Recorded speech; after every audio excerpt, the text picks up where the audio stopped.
territory, so you must never relax. Understood. I'll leave the scheduled call-ins to you as well. Diamond suit, diamond suit, diamond suit. As Ains left the room, Narbril sighed deeply. Then she rubbed the corner of her eyes, and her eyes, previously filled with a keen expression, drooped powerlessly.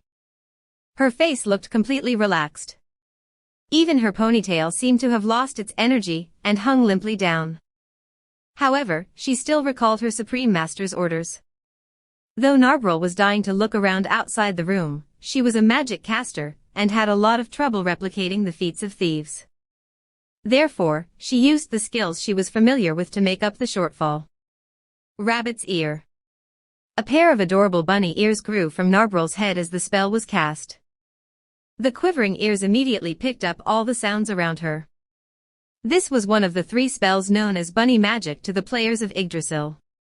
The other 2 were Rabbit's Foot, which boosted luck, and Bunny Tail, which reduced monster aggro.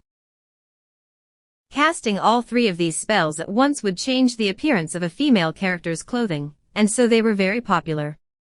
However, Narbril did not cast the other 2, because they were not needed. Most of Narbril's spells pertained to combat. This was one of the few exceptions. After listening to the sounds around her, she made sure it was safe before casting the message spell. As she expected, a pleasant female voice spoke within her head. Narbril Gamma, is something the matter? Yes, this is the scheduled report. Narbril was speaking to the guardian overseer of the great underground tomb of Nazarick, Albedo. She described every detail of the situation to Albedo, and finally she mentioned the news that Albedo was dying to hear. Ain-sama mentioned you, Albedo-sama. He said that there was nobody else he could trust apart from you. Kufu. A strange cry of delight resounded within Narbril's head. Good, very good, Narbril, you're a good girl. Keep spreading that news for me. This is an order from Nazarick's guardian overseer. Narbril wondered, is this really worth an order? However, she realized that this might be a move in the struggle to better serve the Supreme One. Thus, such an order made perfect sense.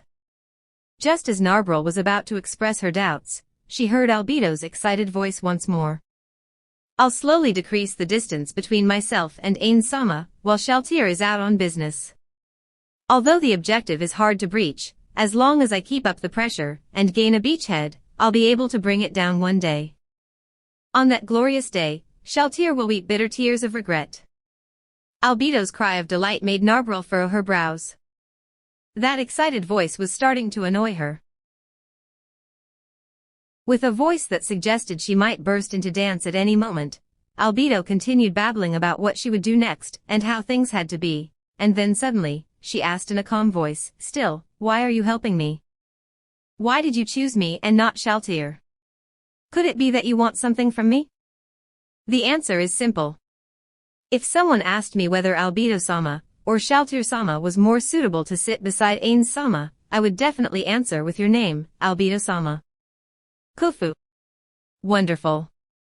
I didn't think you'd be able to see the future of Nazarick. I'm impressed. Also, Yuri Nisama has a hard time dealing with Shaltir-sama. Oh, Yuri Alpha. I see, so that's how it is. Are the others on my side as well? The faces of the assistant leader Yuri Alpha, as well as her other comrades appeared in Narbril's mind. That is hard to tell. Lupus Regina is with you, Albedo-sama, but Solution is on Shaltir-sama's side. As for Intoma and Shizu, their allegiances are not yet known. Can Solution be won over? It would be very difficult, because her tastes are very similar to Shaltir-sama's.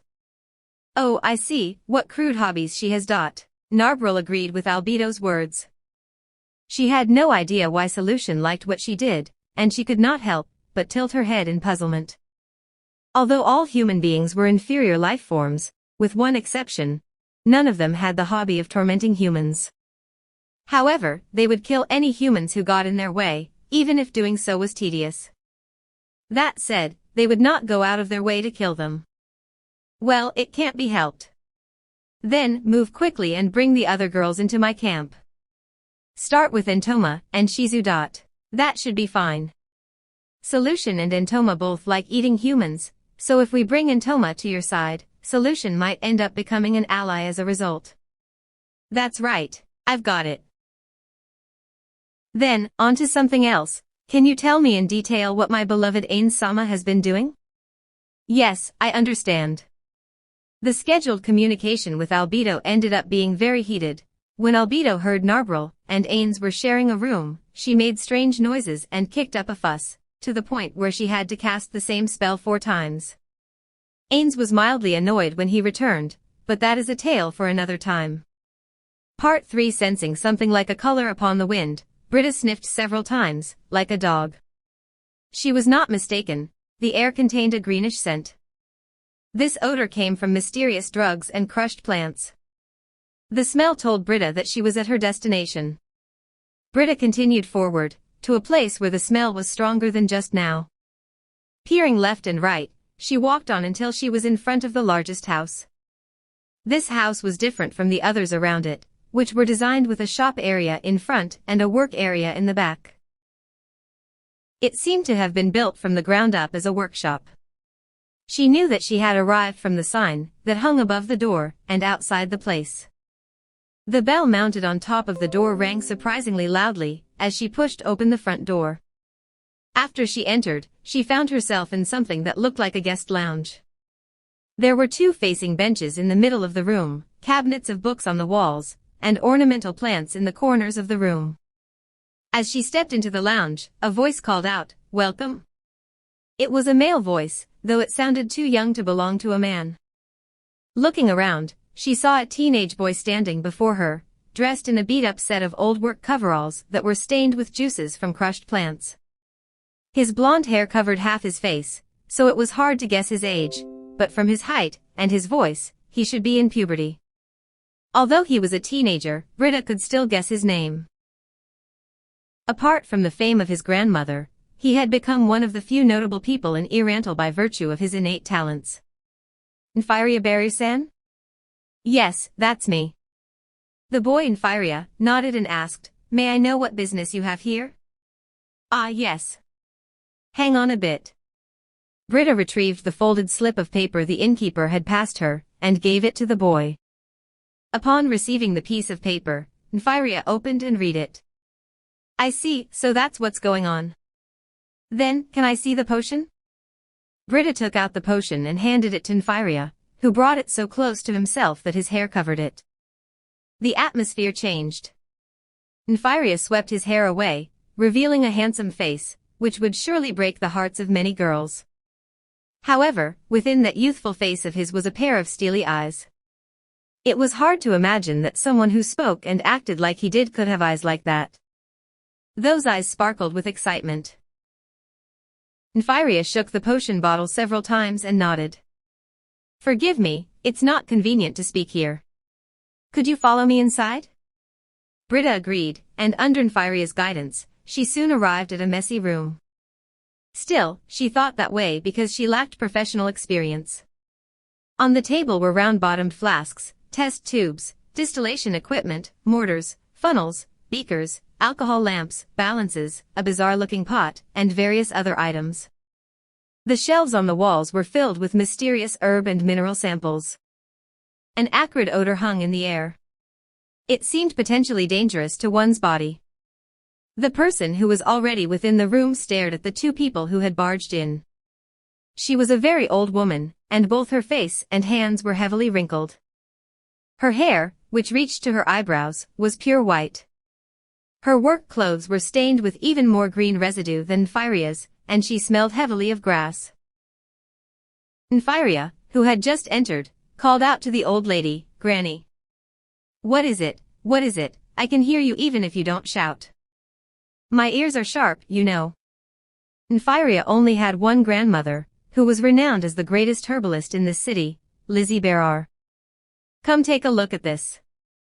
Lizzie accepted the potion Infiria offered her. As she studied it, her gaze was so focused and keen that it unsettled Britta. She looked like a grizzled veteran of many battles. In this, she was not wrong.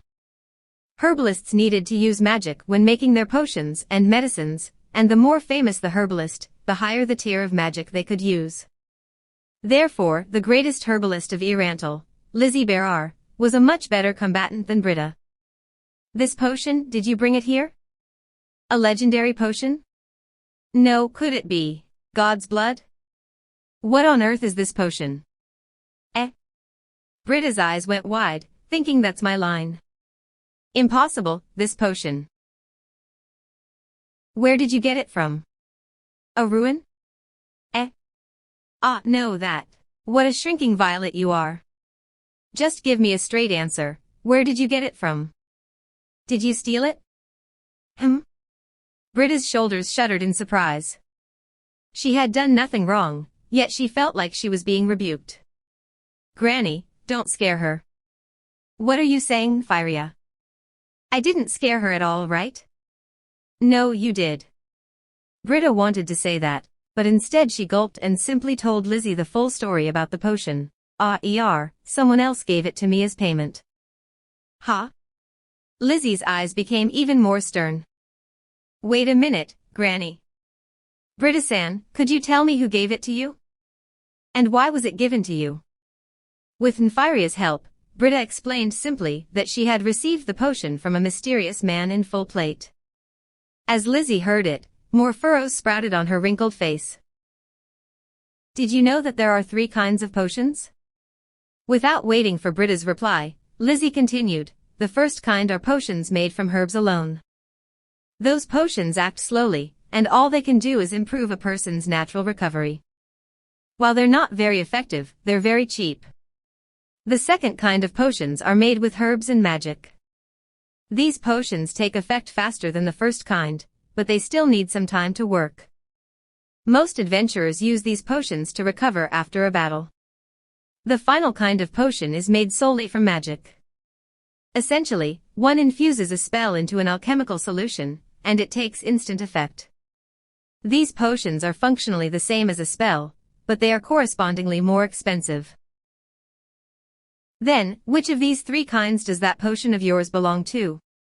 I can't see any traces of herbal residue, so it should be a pure magic potion, but Lizzie pulled out a potion bottle filled with a blue liquid and held it before Britta's eyes. This is a basic healing potion. The colors are different, right? Recovery potions turn blue during their manufacture, but yours is red. In other words, the process by which that potion was made is completely different from the way normal potions are made.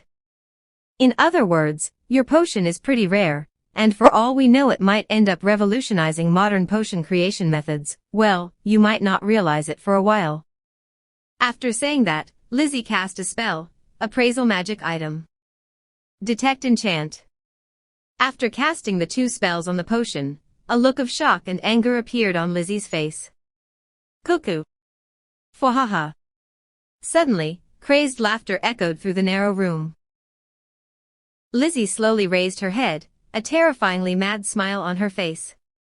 Britta was so frightened by the sudden change in Lizzie that not only could she not speak, she could not even move. Cuckoo. Is that what it is? Look closely at this potion, Nfiria. This is the perfected form of all potions. It's right here. We herbalists, alchemists, everyone in the business of making potions, have studied for so long and accumulated so much experience, but yet we have not been able to achieve this idealized form. Lizzie's cheeks were red from her excitement, and she was huffing and puffing. However, she maintained her death grip on the potion bottle, as she brought it before Nfiria's eyes. Potions will deteriorate over time, am I right? Of course, that's common sense. In stark contrast to Lizzie's excitement, Nfiria was calm. However, Britta could sense hints of anticipation within him. She had no idea why they were so fired up about this. She keenly felt like she had been swept up into a storm that shook the heavens and the earth.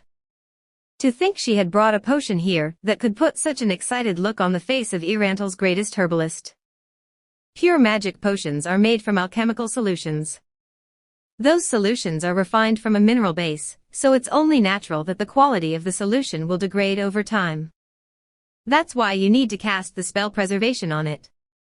Lizzie paused, and then spoke again. At least, until now. Britta seemed to understand a little of what Lizzie was saying. She looked at the red solution, her eyes wide with surprise. This bottle. This potion. This bottle of potion. It doesn't deteriorate even without preservative magic. In other words, it's a perfect potion. Nobody's done anything like this until today. According to the ancient legends, the original healing potion was made from the blood of the gods. Lizzie shook the bottle she was holding, and the bright red liquid swirled within the glass. Of course, they're just legends. It used to be a joke between herbalists that the gods had blue blood. After another brief pause, Lizzie looked at the bottle of potion she was holding in her hand. It was trembling in her excitement. This potion might well be the true god's blood. Nymphyria kept patting Lizzie's back as she panted heavily. Britta was struck dumb by surprise. The silence between them was broken by Lizzie. You must have come here to learn about this potion's effects, right? This potion is around the level of a second-tier healing spell. Not counting the added value from its rarity, it would fetch around 8 gold pieces. That said, once you factor that extra value in, the price is enough that people would murder you for it. Britta's body trembled uncontrollably. To an iron-plate adventurer like Britta, the potion's base value alone was already very high, to say nothing of the added value. Lizzie had a gleaming edge in her eye, and she looked like she was looking for any opportunity to take it from her.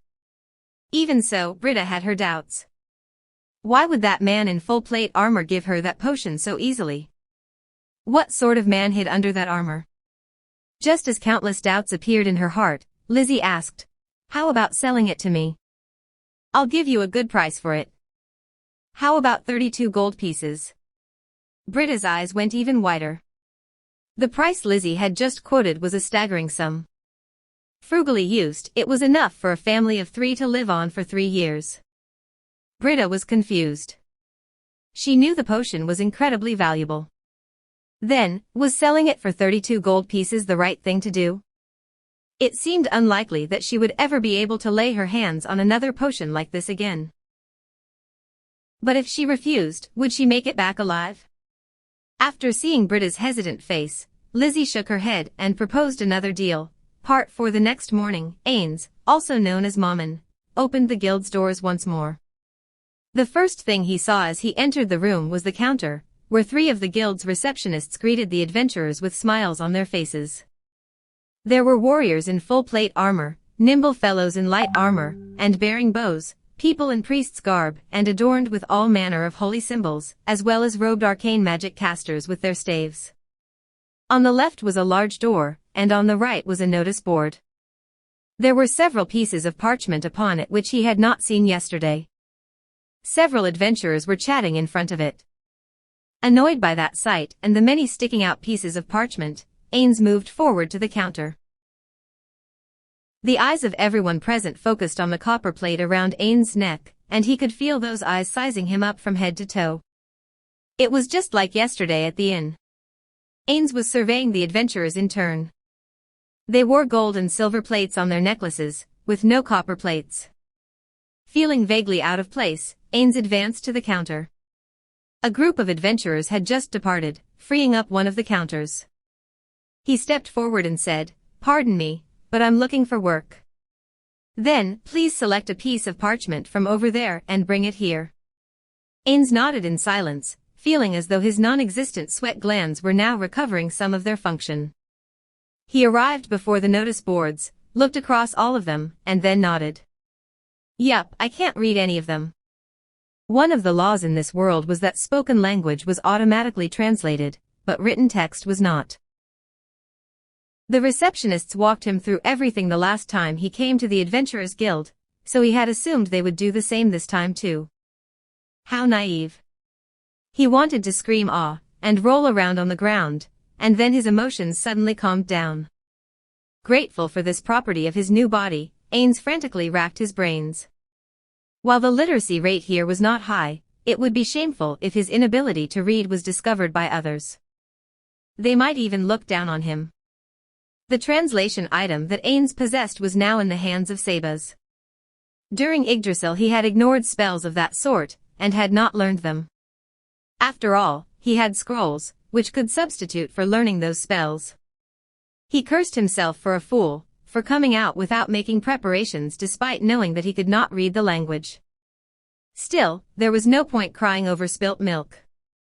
Regret would not help him here. Narbril could not read the words either, so was of no use. Negative thoughts rose up in his mind, but as the ruler of Nazarick, he could not do anything embarrassing. After gathering his resolve, Ains ripped off a piece of parchment and strode back to the counter. "I'd like to take this job." Confusion came over the counter girl's face as she looked at the parchment before her eyes. Then she smiled bitterly and replied, "I'm very sorry, but this job is only for Mithril Plate adventurers. I know. That's why I took it." The calm, unwavering tone in Ains' voice evoked doubt in the counter girl's eyes. About that. I would like to take this job." But even if you ask, according to the rules, they're worthless rules. I'm fed up with having to keep proving myself with easy, pathetic jobs like this before my rank-up examinations. If you fail the job, many people will lose their lives. The receptionist's firm voice seemed to encompass the silent opinions of the countless people who had worked hard to qualify themselves by the guild's rankings. Humph. Ains' snort drew hostility from the counter girl and the surrounding adventurers. Ains felt that their attitude was only to be expected. After all, he was a clueless newcomer who was sneering at the rules by which they abided. As an undead being, Ains felt nothing, but the remnants of Suzuki Satoru's salaryman sensibilities made Ains want to apologize to everyone around him. Suzuki Satoru hated those people who rejected others' opinions without offering solutions of their own, and crappy customers who knew nothing. Right now, Ains was part of the latter group, and he wanted to give himself a good punch. However, Ains could not back down easily. He wanted to, but he could still deal with a situation of this level. Therefore, Ains pulled out his trump card. "The person behind me is my companion, Nabe.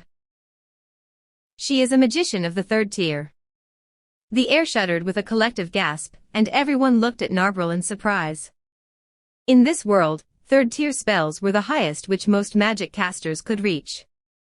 Is he for real?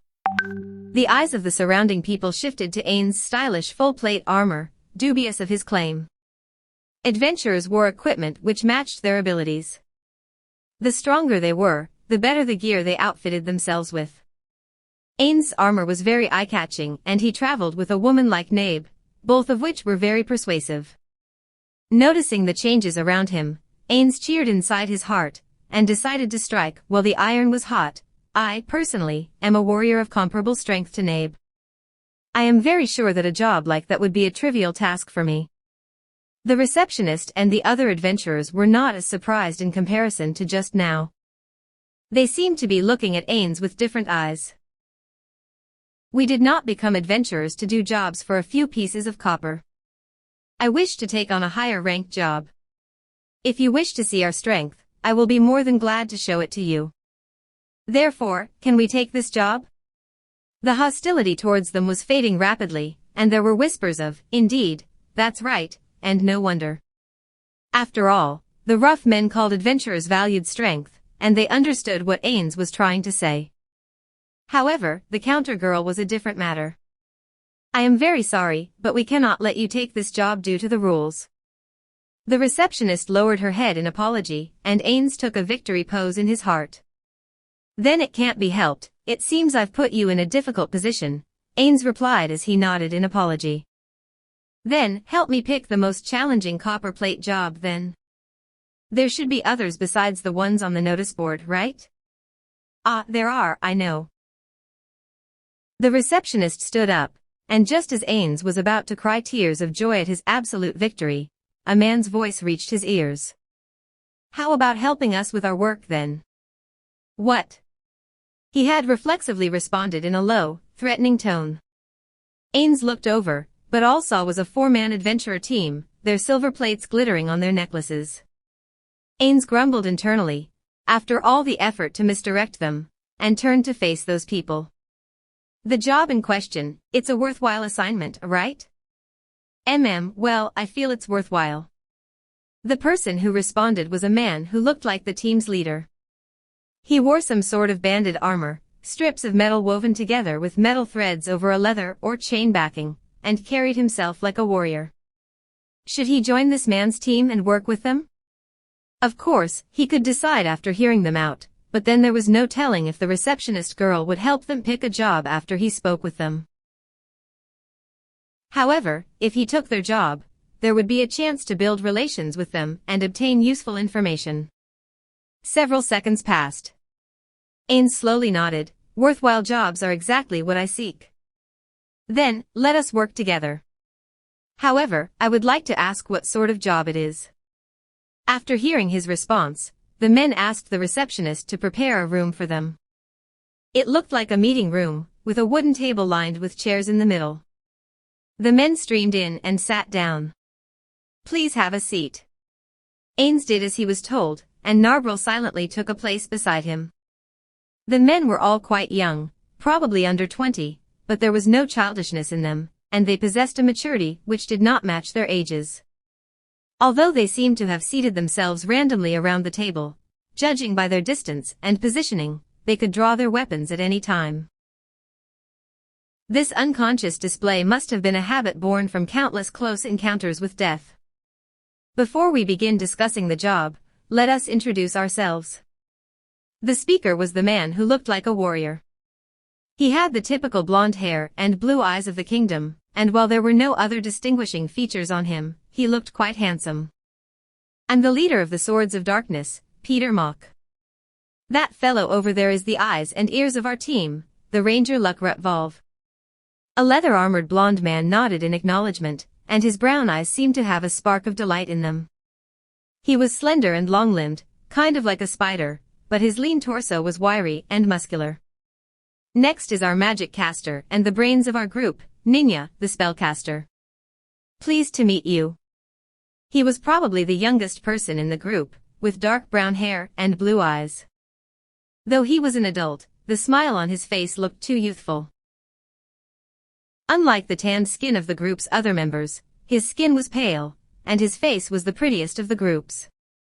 It was more of an androgynous beauty than any masculine concept of attractiveness. His voice was higher pitched than the others. However, the smile on his face was like a mask, though it was not entirely fake. While the others all wore armor, he wore a leather robe. However, Ains could see that beneath the table he had various strange items in his belt, including oddly shaped bottles and peculiar wooden objects and so on. Judging from the term spellcaster, he was probably a magic caster of the arcane variety, like Ains. But Peter, can you not use that embarrassing nickname? But it's a good one. You have a nickname? Ains asked, with no idea what was going on. Lukrut explained, he's a talent holder and a genius magic caster. Oh, Ains murmured, they had tortured 3 of the Sunlight Scripture members to death to get that information, and now there was a live example in front of him. Ains was delighted. However, Narbril did not understand and simply snorted derisively. Ains sighed in relief after he realized that none of them had heard it. He was slightly mad.